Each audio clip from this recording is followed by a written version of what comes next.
Greetings, travelers. Greetings, travelers. It is I, Erika, and Beau. We are here. We are super excited because we're in Undead October right now, We and sure it's are. been a fun month so far, I think, with everything that's happened and our guests and stuff like that. I know we're getting near the end of it. I think this is actually the last episode, besides a special episode we're doing live with listener tales, and we're going to see when we can get that up. But I will say this.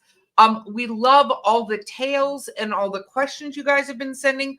We are literally buried in them. So me and Beau are making some time coming up here to do some special lives, and then we will air the episodes as soon as we can fit them in to do that with all these listener tales and questions. And I will say this, I didn't read it, but as I'm adding the tales to our documents, our friend X is back. So we did miss him, so it's good to hear from him. I worry when we don't hear from him in a while. Yes, me too. Me too. So I'm gonna so we're excited. We're gonna have that. We're gonna have that coming up. And but I'm excited because we've had sort of a haunted time. We've got some various things going on, but we've had a haunted undead month. It was so much fun to have J. Michael Roddy. He now has inspired me that I think we might need to do it in January or February. We need to decide, travelers, but we need to do like a underwater horror movie like thing. And I can already guarantee It's just going to be us talking about Deep Blue Sea for an hour. That's all that's going to happen. I would do that for an hour because I enjoy that movie so much. So me too. But in the spirit of Halloween, I am actually dressing up this year. Are you dressing up? What are you dressing up as? So I'm really lucky. My nephew, who is like 9 months old, has moved up here with his family, but he's here, and that's the important one.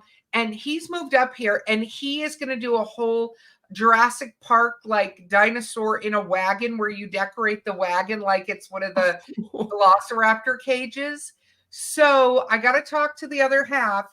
One of two things is going to happen. We are either going to be dinosaurs, I'm not sure, or I'm going to convince him to dress up because he has a nice beard as John Hammond, and I'm going to dress up as Jeff Goldblum's character and go around and say, nature always finds a way. So you need to get like those fake pecs so that you can have the shirt unbuttoned halfway down to your navel.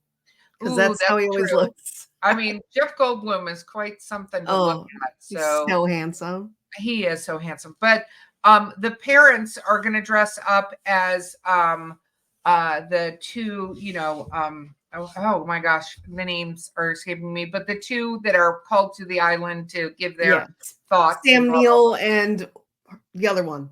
Yes, those guys. So I'm excited because it's been a couple of years since I've really gotten to dress up for Halloween. So dressing up for Halloween. So what about you? What are you doing?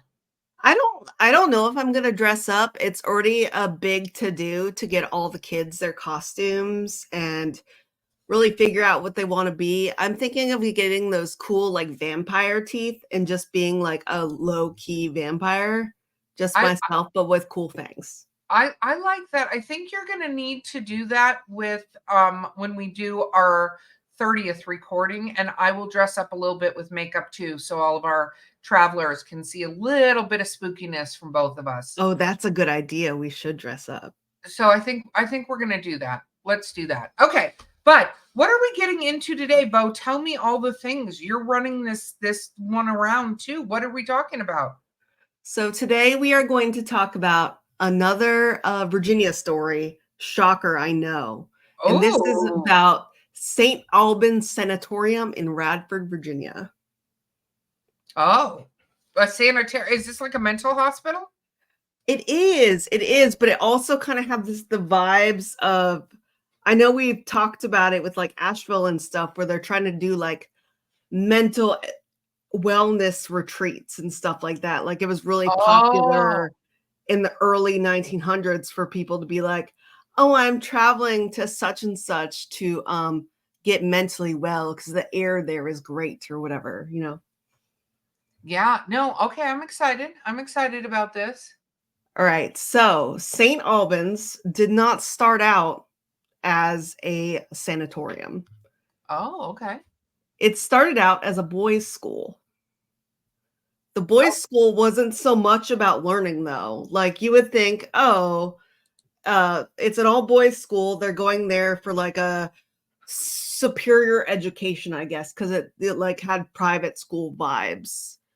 But the principal or the headmaster or owner, whatever you would call him, was trying to make sure that the children became quote unquote gentlemen, but he wanted it to be like gentlemen in the most like macho machismo sense, where it became about competition, okay. like in like sports and academics, mostly sports. Like it was a very sports focused school, and they allowed bullying and kind of encouraged it. I don't love any of that. No, I'm not a fan. No. And reading about this, it reminded me a lot of the Dozier School in Florida that we've talked about a couple times on this podcast. Ah, yeah, I super don't like any of that. No. No, no, So, no. in this kind of environment, because you're using the students to harm other students, and then those students harm the younger students, it's kind of like this cycle. So the victims become the victimizers, and so that they're no longer subjected to abuse because there's new kids to abuse. Yeah, no, Apparently, not a fan of this at all. no, it's this story doesn't get any happier. It's gonna get worse. Well, And it's Halloween, it's horror month. The veil is it's a getting Beau Lake story, so you know it's gonna be sad. now it's Those gonna are be my sad fave. and tragic, and oh, I'm not loving any of this. Okay, so we're in a bullying boys' school where the kids are all picking on each other. What Yes. happens next? So many of the students were reported to have committed suicide, though I couldn't find any like concrete numbers at all. But I also found that in a 2011 article from UVA Today, more students die of suicide on college campuses than alcohol-related deaths. That So it's more common than you'd like to admit or even look at, because your kids are going there and you want them to be safe, but it's the first time a lot of kids are leaving the house and they're under a lot of pressure, and that can lead to suicidal ideation and attempting suicide. oh wow. Yeah, I don't. I'm not surprised by that. I hate to hear it, but I think there's also sometimes an undue amount of pressure put on kids about what their future is going to be when sometimes Yeah. it's kind of hard to know what you want to be when you grow up. And I personally feel you should get to decide what you want to be about a dozen times as you're growing up, because I Yeah. changed my mind about what I want to be. Just this, I got a bachelor's in one thing, decided I was going to get a master's in another thing, got that degree, decided I hated that, and then like did another thing. Because in your 20s, you don't know what the hell you're doing. You're still trying to find yourself. So then being like, this is the thing I'm going to do for my whole life. It's yeah. like, it's wild to think that you'll know that at that age. I still sometimes am like, I don't know. What am I going to do? You know? No, I feel like that regularly. I think even this week I reinvented myself. I'm going to be honest. I've really, and we'll have to talk about this on a future episode. I have started to fully embrace my Appalachian witchness this As you week. should. Yeah. And I did some spells this week. We'll talk about that on another episode, but I reinvented myself. That's what I want to be now, is an Appalachian witch. Hell yeah.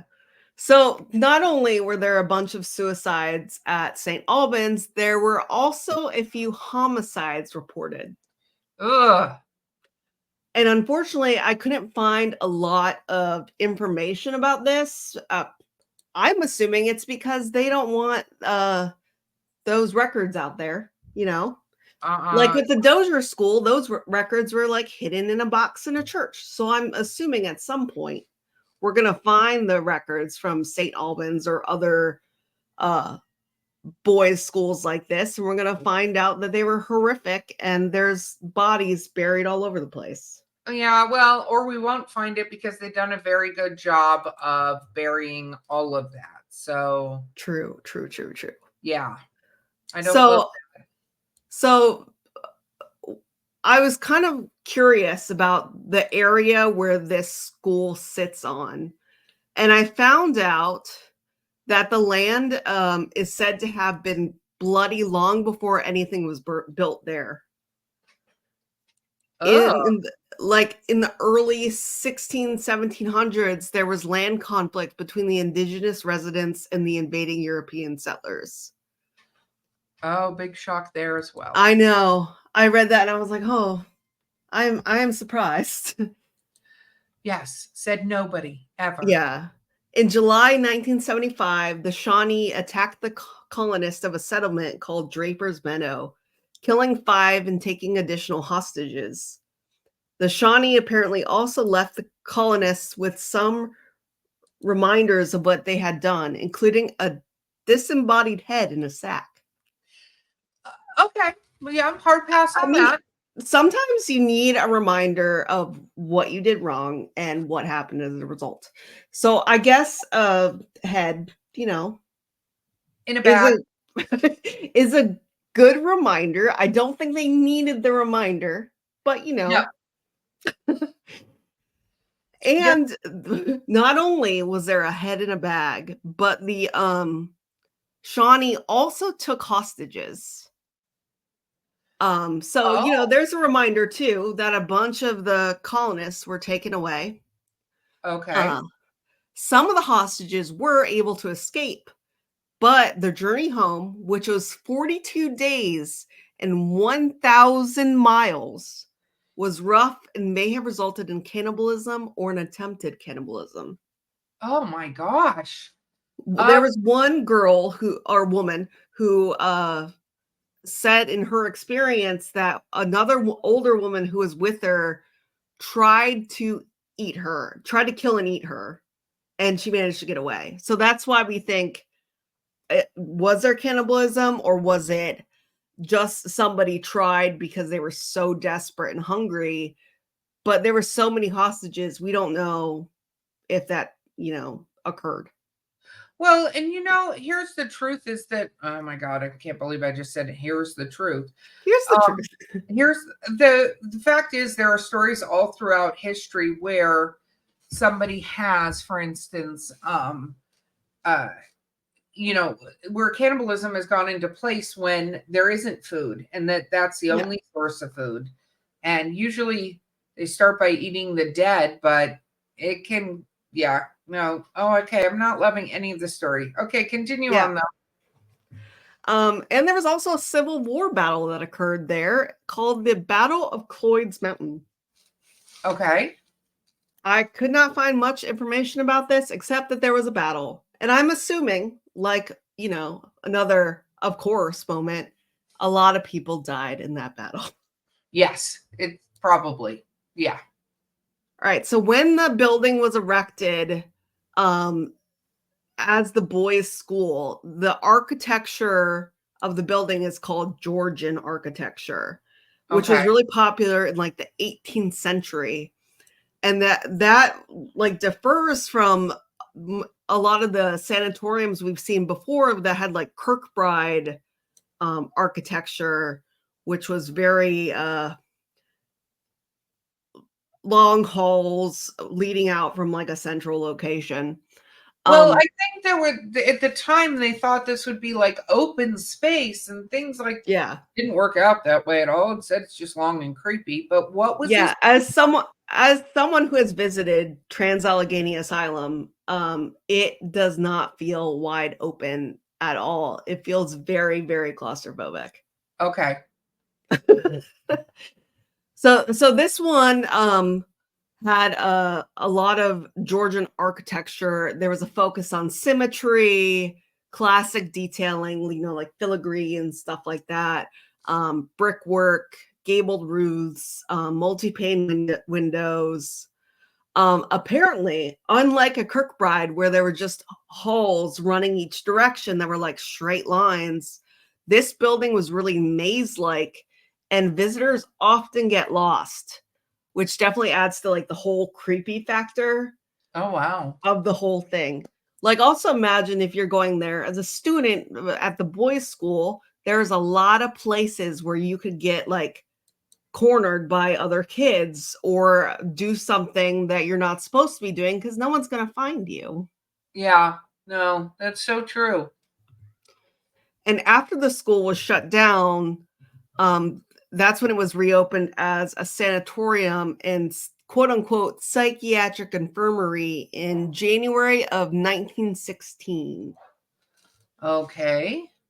It was also the only area hospital. So if you had to go to the hospital, you best be excited to go to St. Albans because that's where you're going.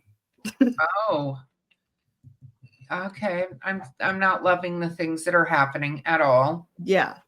And it, much like, the Kirkbrides, its focus was trying to like have a good reputation, which Okay. it seems like a lot of these places, they have good intentions to begin with. They're just very misguided and also somewhat hypocritical and a little yucky when it comes to like mental health care. Because, this is before we understood mental health, and a lot of these things they thought were helping.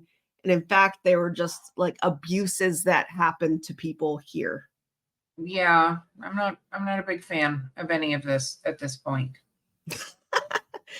So That's it had a lot of like nice things in it. Like there was a rooftop garden, there was a bowling alley, and there was like a small small farm on the like campus. well, that's good, right? Yeah, it I mean, won't that's nice really. that there were some nice places. Question mark. Yeah. Were they allowed to be used by the patients or just the staff? I don't know.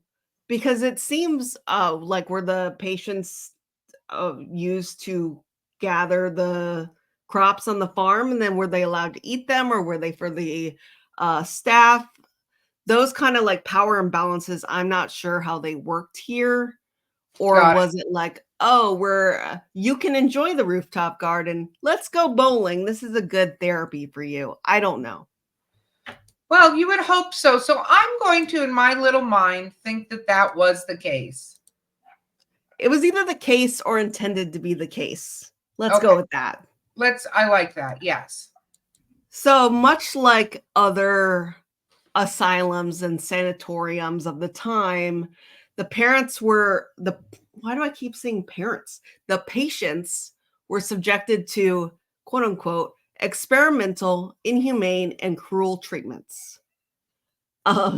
Yeah, Much I was going to say a lot of this, I think it's also goes back to the fact that at the time they thought they were on the cutting edge of X, Y, and Z, and they really were not on the cutting edge of anything.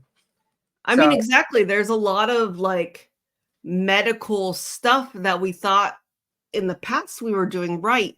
Like, say, I don't know what year or period of time it was, where we weren't using soap and we weren't scrubbing in for surgery. And we still thought that was right and we were doing the right thing. And in yeah, fact, we were probably killing a whole bunch of people because we didn't know. And then we learn that, and then we do another insane thing that now we look back on as wild and inhumane. And they at the time were like, this is working. We are doing this for the patient's own good. yeah. And it's great. And it's great. We're doing It's great great. things. We're doing such a good job. Oh my gosh, that's so crazy to think that that was the case. But Yeah. yes. So some of the more out there treatments are kind of like similar to ones we've heard about before, like lobotomies and electroshock therapy, but they also use something called an insulin-induced coma. Oh, so Where they put them in where they diabetic. put them in a diabetic coma. Why? I'm not sure. I'm assuming it's to like, they probably thought it was like to restart your brain and like you would come out of it a new person because your brain had time to relax. But I think they were just harming people. Yeah, no, that's exactly what it sounds like they were doing, is just hurting people. So that's kind of terrible. Yes. And notably, electroshock, which we now call ECT because it is still used today, can cause skull fractures, severe memory loss, and spontaneous seizures. Yeah, we're pretty terrible people. So Yeah. But I guess when your brain is like so scrambled up from, oh, I don't know, getting an ice pick shoved up through your eye socket, you might look like you're doing better because you have nothing going on behind the eyes. So you're not hysterical anymore. no, and I think that's part of how they decided it, quote unquote, helped, is people appeared to be calm and they're not, right? Yeah. So when Carrie and I visited Trans-Allegheny, we did a little field trip, and there were pictures there of people like before and after lobotomies. So before it would be like a cheerful, happy person, and then after it'd be like a slack-jawed, dead-eyed person who's been like irreparably changed, but the asylum would be like, it was awesome. We did such a good job. Look, they're no longer a problem to the people around them, I guess. Yep, yep, yep, yep. And it's wild, all of the things that could get you sent there. Um, there was a list, and Carrie and I were going down the list and like counting off how many things would get us sent there. And it was quite a lot. Apparently, you could have like, just because you have menstruation hysteria or whatever, I guess it's just being sad because you have your period, you can go to the asylum. Oh If my you God. fall off a horse, you can go to the asylum. I don't love any of that.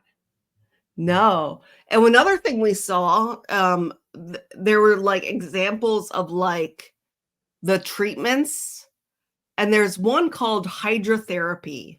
Do you know what hydrotherapy is? I feel Or like do you have that's a guess? waterboarding, and I don't love that. So yeah. It's not quite. So it's a little better than that, but not by much.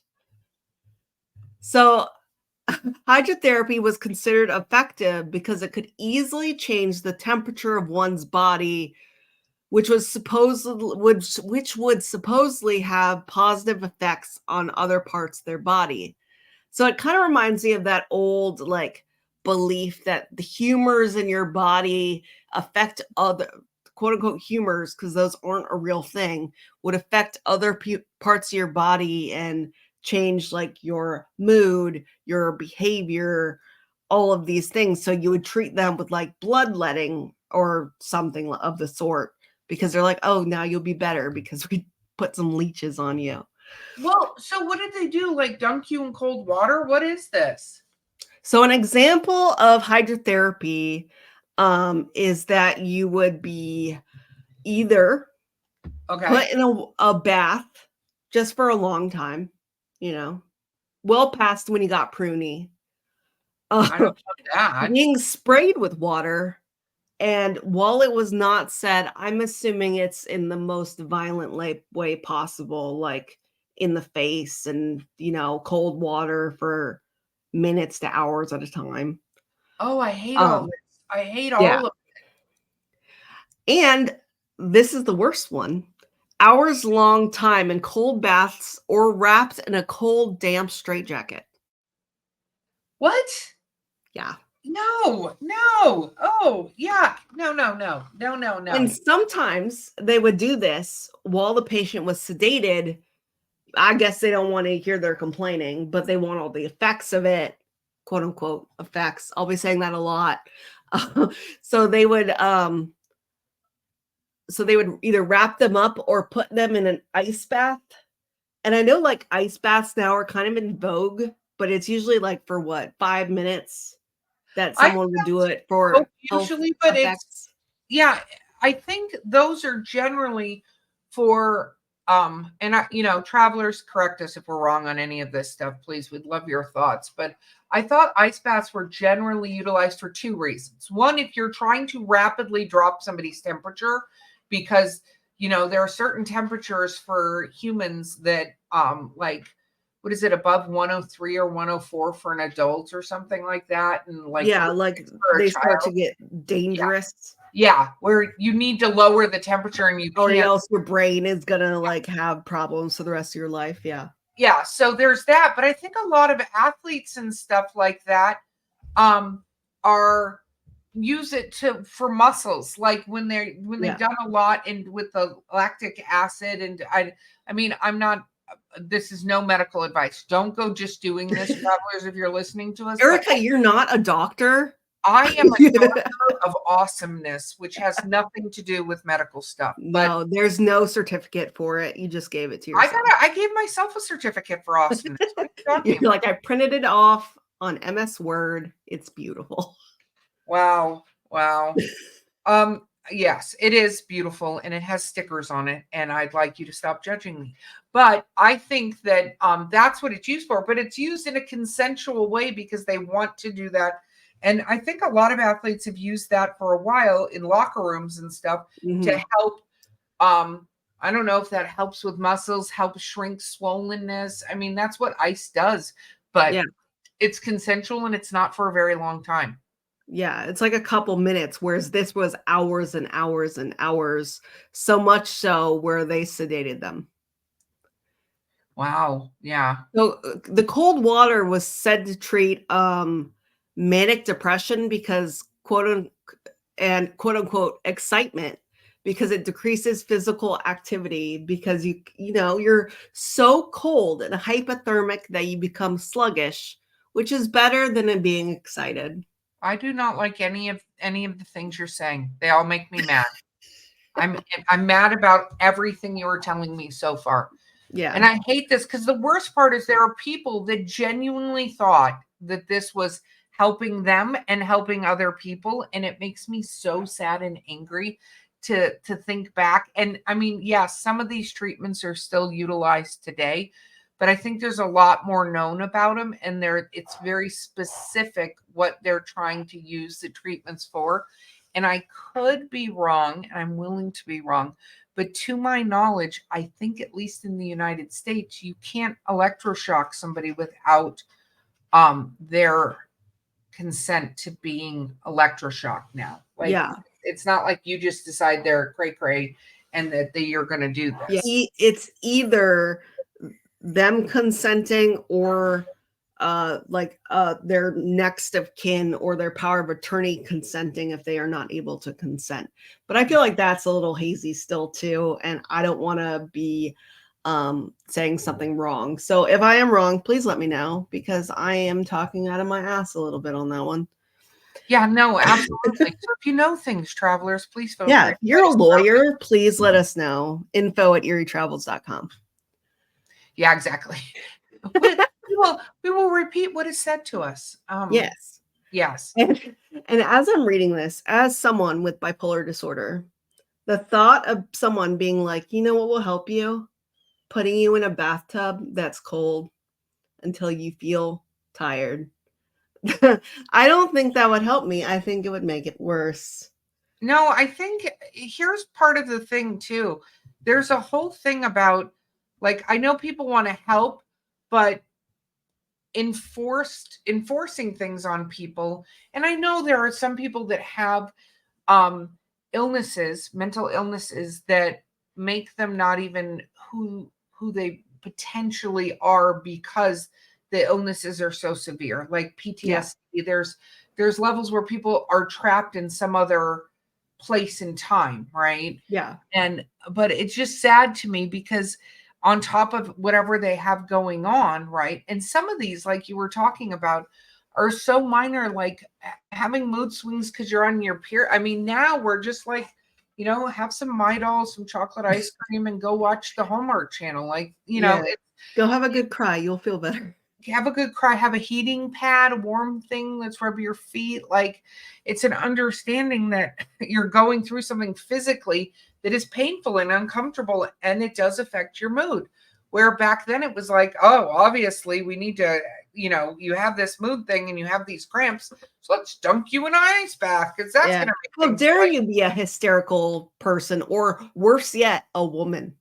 Yeah. Oh, that's us women folk. We're I terrible. know. But God, they should dunk us in a bath.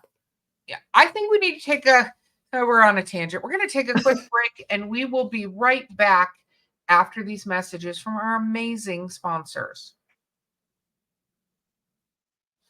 Okay, we're back. We were on a tangent. We're back. So I'm assuming this just keeps getting worse. So they're dunking people. What's next on this um freight train to hell in a handbasket? Let's go. So there is one more horrifying fact before we get to the fun ghost stuff. Okay. So apparently, it's because this was the only hospital in the area, thousands of patients were brought here, and the facility was not equipped for this many people. Oh, is Surprise. it another one of those things like the Kirkbrides and stuff like that, where Yes. people went, oh, we can dump everybody here? Yeah. Let's Yeah.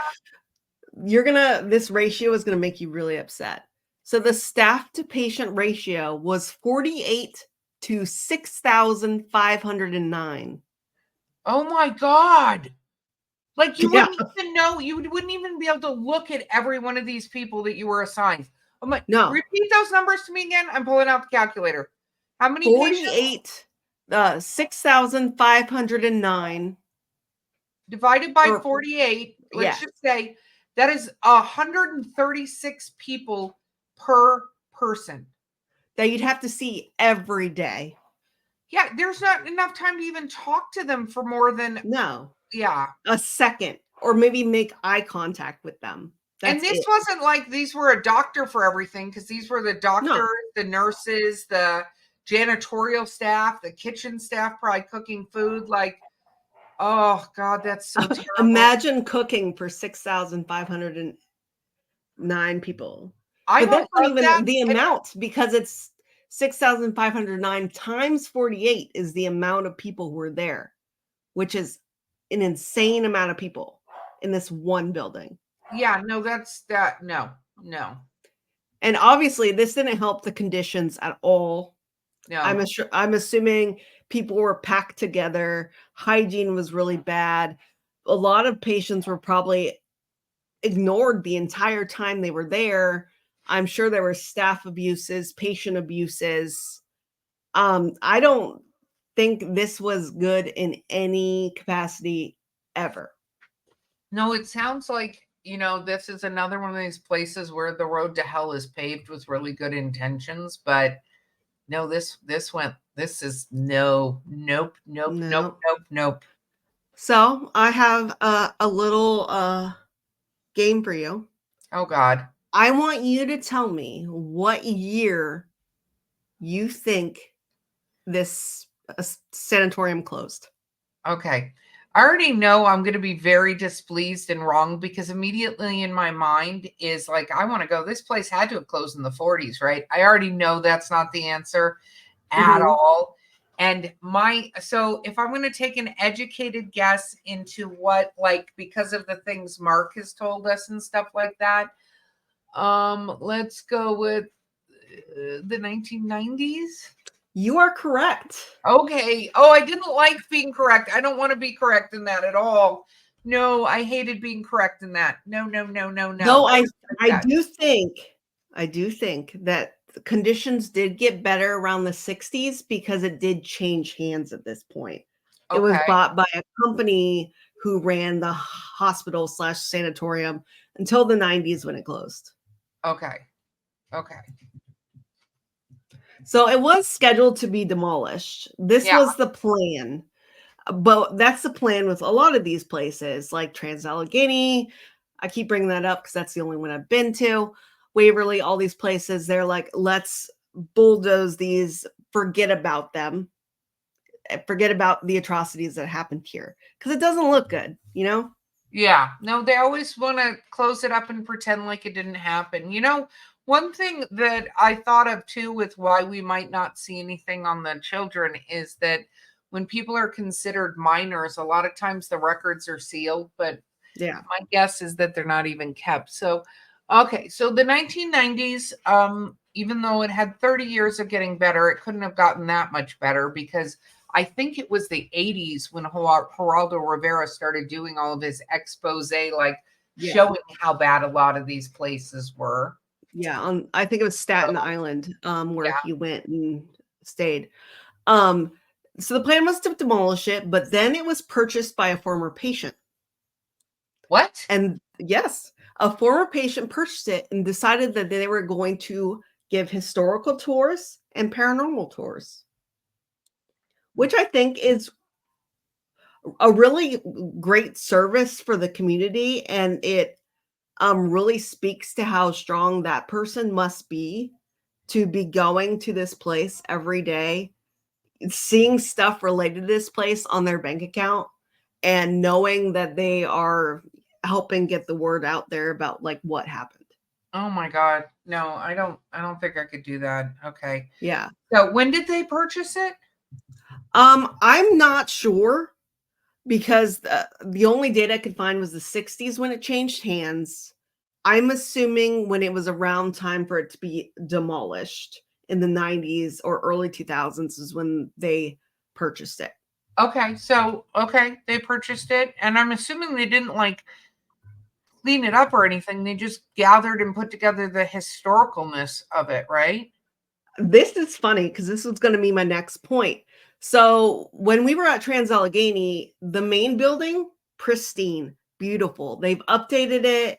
They have turned it into this like patient quote unquote rooms. They turn into little exhibits so you can learn about the asylum. Yes, there are parts that have not been updated, and those are the parts that Marcus told us stories about. But at St. Albans, that has not happened at all. It has not been restored. There's graffiti everywhere. There's peeling paint.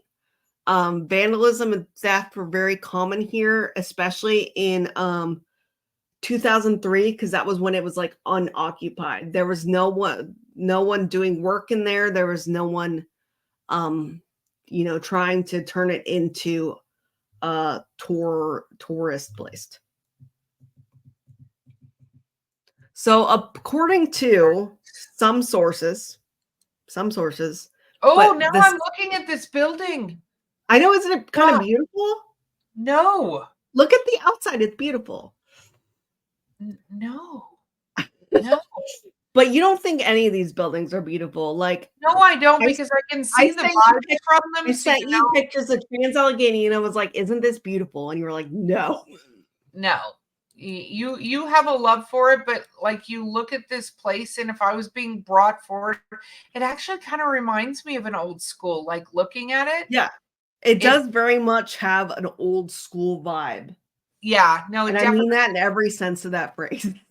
yeah, no, it definitely. I mean, we'll provide the links so you guys can see it Yeah, because there's a whole like the rules of the haunted house, and they're doing the haunted houses now and blah blah yeah. blah. But um, yeah, no, I don't. So I was talking to our good friend Mark Muncy about this, and I was like, I didn't know that this was what St. Albans is one of the most haunted spots on the East Coast. And he Really? goes, and he says, well, they all say that. Every single place, Trans Allegheny, Waverly, St. Albans, all of these places all say they're the most haunted place on the East Coast.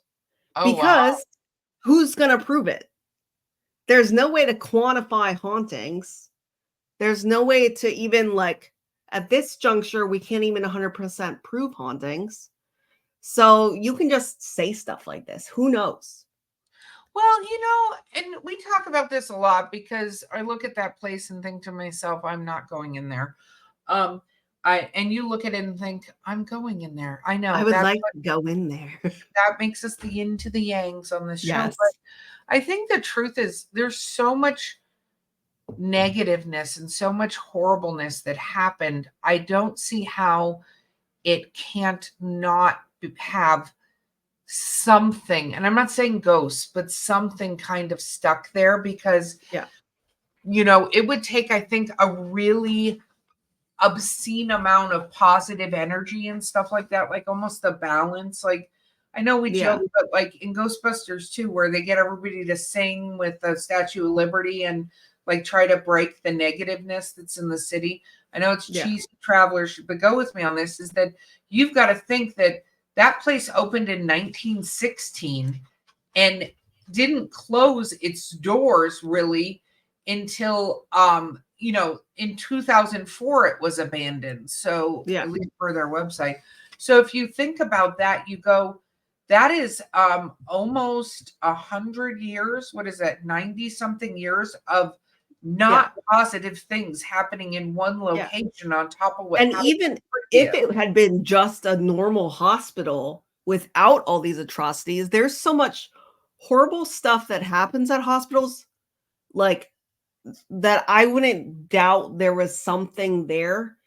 And plus with, this land having Civil War battles on it, massacres on it, hostages on it, cannibalism on it. Like, of course that vibe is in the soil and in the building, and there's no way to clear that out. So it's either just a really bad vibe or ghosts, or I don't know, like there's something there, a darkness, we'll say. Yeah, no, and I'll say a darkness, and who knows what people bring with them and end up Yeah. leaving there, right? Yeah, and I actually have a story about that. Ooh, okay. So first and foremost, you can go there. There are ghost tours. There's a website. We'll share that. You can go down your own rabbit hole on this. And they have a haunt every October. Okay. All right. So investigators and visitors have reported a lot of spooky sightings. Okay. Shadow figures, disembodied voices, physical touch, and levitating objects. I do love me some levitating objects. But what are they levitating there? It could be something bad. I'm sure it's not something nice. I don't love levitating objects. That was sarcasm, but anyway. So the most haunted rooms are the hydrotherapy room and the ECT room, electroshock room, which, makes sense. Those are the places where people had a lot of trauma. Yeah. Some report gunshots and smell smoke, which could be holdovers from the Civil War battle. Like those replay ghosts you talk about, that it just kind of happens sporadically. There's no consciousness behind it. It's just like a videotape. Yeah. That happens a lot. Replay ghosts. Yep. Yeah. And there's also, this is sad. There's a room called the suicide bathroom. What? It is named for a person who apparently died there. 4 people who apparently died there. Okay. And it's also very, very haunted. And a lot of investigators who've, been in that room say they've been touched or scratched. Oh. So I'm guessing you would never go in that room. Yeah, no, Ever. It seems to me that it would, first of all, I'm not even going to this building. So I don't want to be on the ground, says Erika. I do not, because just even looking at the pictures, I got the heebie-jeebies, and I have zero interest in this at all. But well, then who's going to go in with me, Erika? I don't want to go in by myself. We can find travelers that are more than willing to go on these expeditions with you. I will just wait outside with proper crystals and things like that to help make sure you don't take anything home. You're going to have a salt circle around yourself. Yes. So I read a story on the website Bloody Disgusting by a woman who lived across the street from the sanatorium, and her name was Michelle Swope, if you want to look up her article. Oh, well, can we include a link in our show notes? I will. We will absolutely 100% include one. Okay, so what did she So say?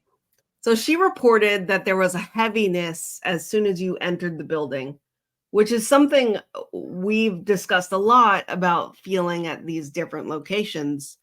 Like you just feel, it almost feels like claustrophobia a little bit, and like you're being like the weight of the world is slowly descending on you. Yes. I've only felt it once or twice, and it is disgusting. Oh, yeah. No, this is why I won't go into these places. Yep. Please and She thank you. also mentioned there are multiple incidents where the vibes were so bad that she couldn't stay in there and she left. And she was a person who loved like paranormal stuff, loved to investigate, but she knew when she was done and had to leave. I understand Um, that. Yep. she said she was friendly with the people who work the haunt, held there every year, and that some actors would try to rile up the ghosts, which doesn't seem like a good idea. No, that seems like a horrible plan. So Yeah. we shouldn't do that. No, you really shouldn't. And because they were riling up the ghosts on these tours, one friend of hers was scratched. Okay. And I Not kind of surprised. think, they probably got off easy because that could have been so much worse. Yeah. A lot worse. Imagine all the horrible things that could have happened to them. They could have been pushed down the stairs. They could have been lost in the labyrinth that is this building. Yes. All right, this part is going to make you throw up. You ready? Oh God. Yeah. So Michelle visited the St. Albans frequently and started to notice that the ghosts were following her home. Yeah, see, no, don't do that. No, no, no, no, no, no, no. So one night she was sleeping and kind of woke up because she heard a sound. And there was a dark, malevolent figure crawling across the ceiling toward her.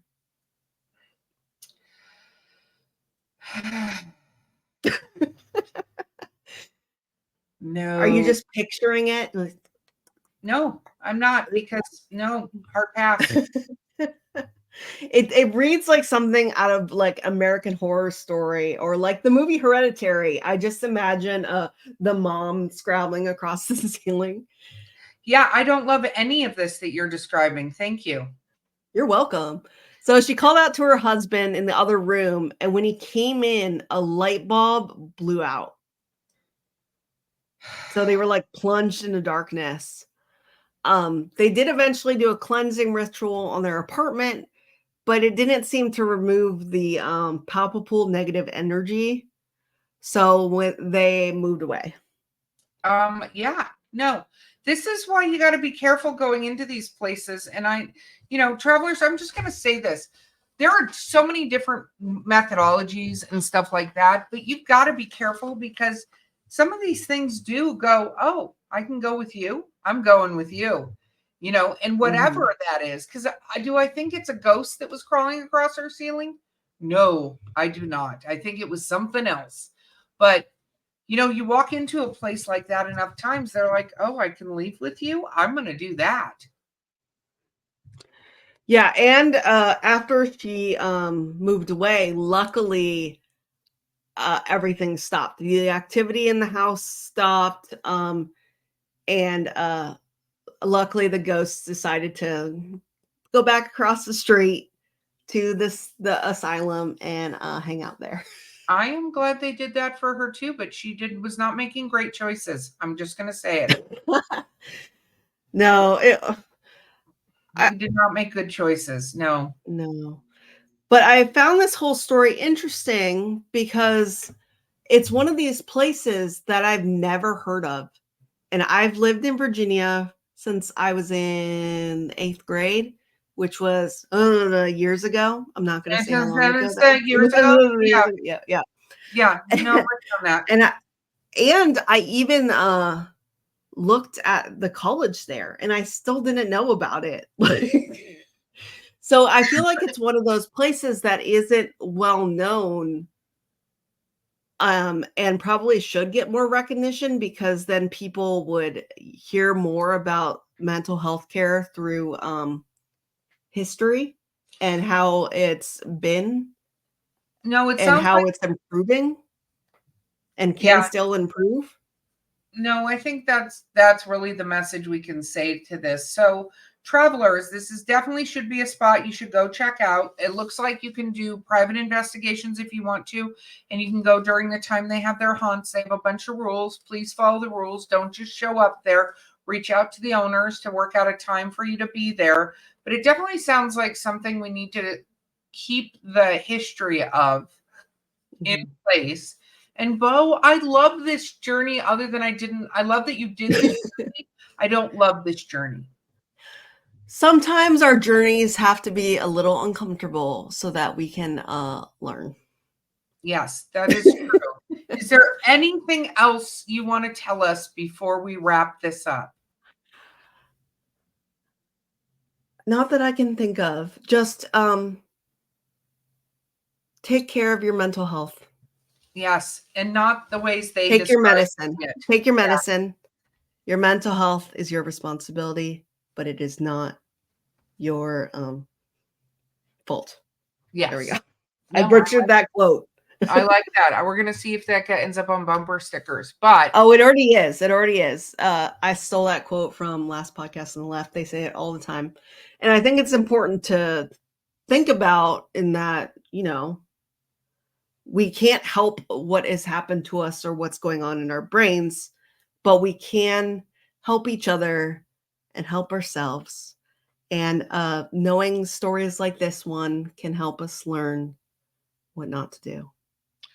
that is very true. And with that, travelers, I'm gonna say please remember to stay spooky at all times.